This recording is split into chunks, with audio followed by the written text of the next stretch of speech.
Ассаламу алейкум, урматтуу мен каналымды көрүүчүлөрүм, сиздерди каналдан көргөнгө абдан кубанычтамын. Йеменден жаңылыктар 9 январда 26 жылы, ошол 26 жылдын январь аябай окуяларга бай ай экен. Трамп да дүйнө жүзүн кичине силкиди да, Орусияда эскалацияга барды. Иран өзүнчө, Венесуэла жана башка ошол нерселер болуп жатат. Венесуэлада Мадуро кетти деп жыргаган кишилерди азыр ошол өкмөт, Делси Родригестин өкмөтү репрессия кылып атат, баарын түрмөгө тыгып кайра ыргытып. Ошо негизи Йеменде түштүк өткөл кеңеш деген бар эле да. Түштүк өткөл кеңеш бул деген ошол Бириккен Араб Эмираттарынын акчасы менен каржыланган уюм бар эле. Ал уюмду Айдарус Аль-Зубейди деген киши башкарып жаткан, жана ал деген Йеменде өзүнчө өкмөт түзөбүз, Йеменди башкарабыз деген ушул аракеттер болгон. Бирок жеңилди, ушул согуштан күрөштөн жеңилип туруп, айла жогунан бүгүнкү күнү дал ошол бүгүн ушу 11 январда болуп калабы. 11 январда Бириккен Араб Эмираттарынын жергесине барып качты дейт, башпаанек сурады дейт да. Маалымат боюнча ошо Бириккен Араб Эмираттар ушул кишини жана ушул кеңешти колдоп турушкан, акча кичине курал берип турушкан дейт, каржылап турушкан дейт да. Ошондой качты, ошону менен ошо анын үстүнөн жеңишти Сауд Аравия менен каржыланган ошо расмий Йемендин мурунку өкмөтү жеңди деп айтса болот. Азыр Аденди да баягы шаарын басып алышып атат, кайра өзүнө кайтарып атышат. Башка аймактарында ошо түштүк өткөл кеңештин басып алып атышат, кайтарып атышат, бүт баарын кайра калыбына келтирип жатышат да. Сауд Аравиясынын акчасы менен, Сауд Аравиядан алган бир аз курал менен ошо өкмөтү Йемендин расмий кайра өзүнүн мурунку ролуна, жергесине кайра кайтарылып атат десе болот. Хусилер болсо тынчып калды да. Хусилер тынчып жатат. Октябрда акыркы жолу ошол атышуулар болгон Америка жана Израилдин армиялары менен. Ошондон кийин бир да атуу боло элек деп айтып жатышат. Кызыл деңиз азыр тынч. Кызыл деңизде акырындап танкерлер жана ошол контейнеровоздор өтө башташты дейт. Жана ошол албетте Америка Штаттарындагы ошо атайын учактары, атайын ошо кемелери аякта карап турат дейт. Азырынча эчтеке боло элек. Бул эмнени биз мамлекетибиз үчүн билдирет. Кыргыз мамлекетибиз акыркы 2-3 жылда тарыхый ушундай кандайдыр бир шанстан колдонуп реэкспортту минип алган. Жибек жолунда кайра өзүнүн ролун ойногон, кайра товарларды алып сатып, ортомчу болуп. Жана биздин мамлекет ошондон жакшы акча тапкан да, анан экономика жакшы өнүккөн. Жалпы ошо экономикага аябай жакшы түрткү берген. Эми болсо Орусия бизге ошо базарды жаап атат, кичине татаалдаштырып атат биздин соодабызды. Азыр болсо ушул Йеменде согушту токтоткондон кийин, кемелерге атууларды токтоткондон кийин, Йеменден албетте ошол эле Кызыл деңизден кайра контейнеровоздор өтө баштайт. Кыргызстандын территориясы кичине мындай солгундай баштайт соода. Эгерде аяк жерде тынчтык болуп калса такыр эле, анда ошол экономикалык тараптан биздеги азыркы болуп жаткан ошо товардык агымдар азаят да, кескен азаят. Албетте бул деген эмнени билдирет биз үчүн?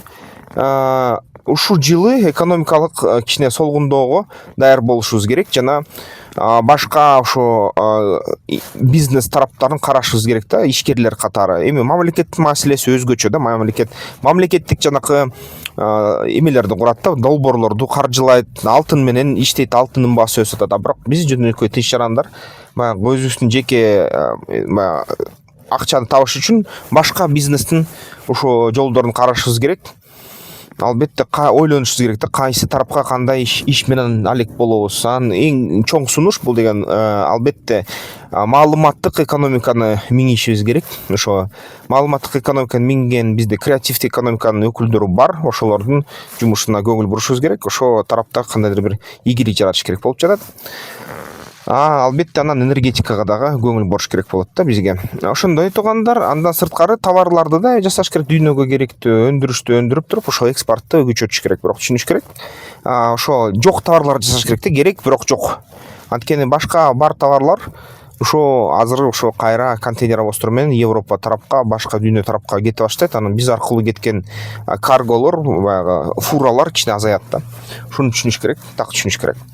Анан дагы бир кызыктуу нерселер, ошо жалпы бүгүнкү күнү АКШ өткөн эле жылдын жана бул жылдын башы менен санаганда ушул 8 өлкөгө сокку кылыптыр, согуш мындай иш чараларын көрүптүр.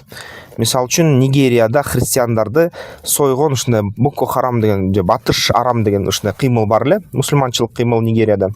Алар аябай христиандарды ошо сойгон дейт, тим эле бул жылда да сойгон дейт. Анан Трамп ошолорго айтыптыр, мен эгерде силер ушинтип христиандарды өлтүрсөңөр дейт, биз деген аларга ошо болушабыз, ошон үчүн эгерде ошону так токтотпосоңор ийгилишебиз деп. Анан өткөн жылдын аягында ийгилишти АКШ, албетте соккуларды өткөрүштү ошо Нигериядан.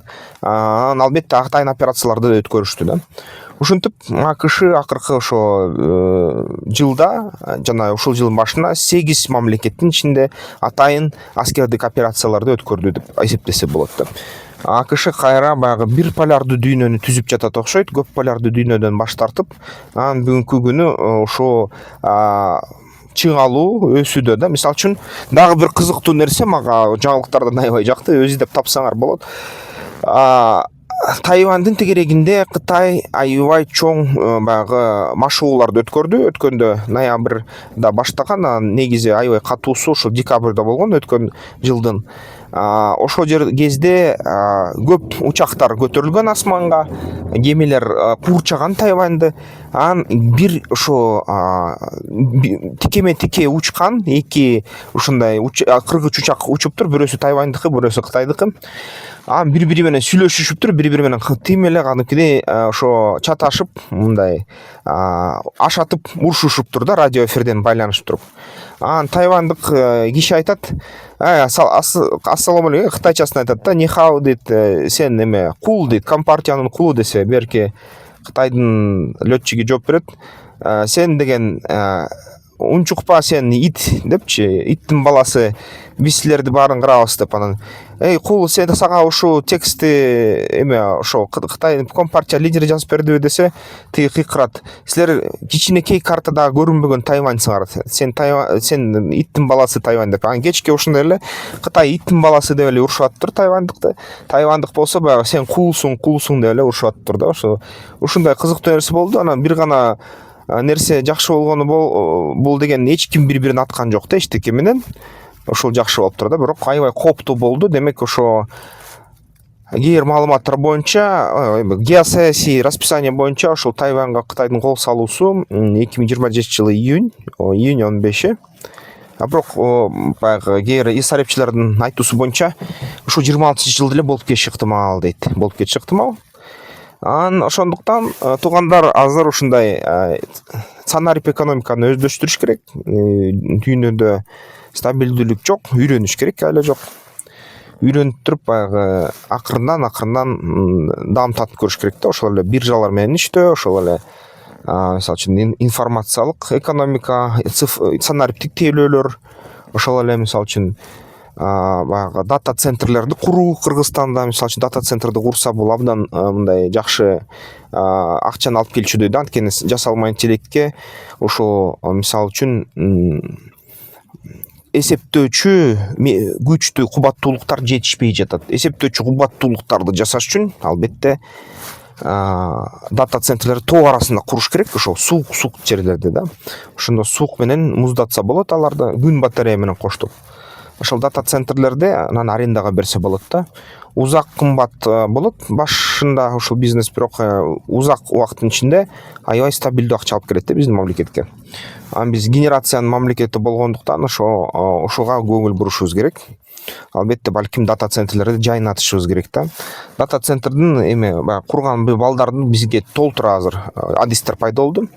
Бизге баягы ар кандай ошо сот центр обработки данных деп же маалымат иштетүүчү борборлорду куруп жатышат өлкөбүзгө. Анан албетте ошолордун эле билими керек, тоо арасында ошондойлордон чоңдорду уюштуруп, сотторду муздатып, мындай табигый муз менен, муздактык менен Анан албетте ошо интернетте Илон Масктын Starlink болобу, ошонун аркылуу менен ошону баягы маалыматтык баягы эмени кубаттуулугун арендага, ижарага берсе, ошол эле Google'дарга, ошол эле баягы жасалма интеллектти иштеткен компанияларга, ошол эле OpenAI, ChatGPT жасаган компанияларга тынбаган туруктуу акча булагы болот да. Анан албетте анын экология жагында ойлош керек. Өтө жылуу болуп кетсе, балким мөңгүлөр дагы күчөп эриби, ким билет. Ошону да караш керек. Эгерде аны изилдеп, ал анчалык чоң зыян болбойт десе, анда ошондой түрүндөгү бизнес жасаш керек. Биз кичине салкыныраак жарым шардыдабыз планетада. Бизде суугураак. Демек, ушундай дата центрлерди куруу, күн нуру бизде мол, ошол дата центрлерди куруу өтө жакшы бизнес болчудай да. Биздин кээ тоолорду ушинтип курчап салса болот да, дата центрлер менен килейген. Ошондо мамлекетке жана жеке инвесторлорго ким аны менен алышса, мамлекет уруксат берсе дагы, обоздон өтүп экологиялык экспертизадан уруксат берсе, чоң киреше булагы болот деп эсептейм да. Ошол туугандар, мен дагы боюнча кичине экономикалык эсептөөлөр жүргүзгөм, аябай мага жаккан да сандар. Анда эмесе, эмки видеолордон көрүшкөнчө оюңарды, пикириңерди комментарийлерге жазгыла.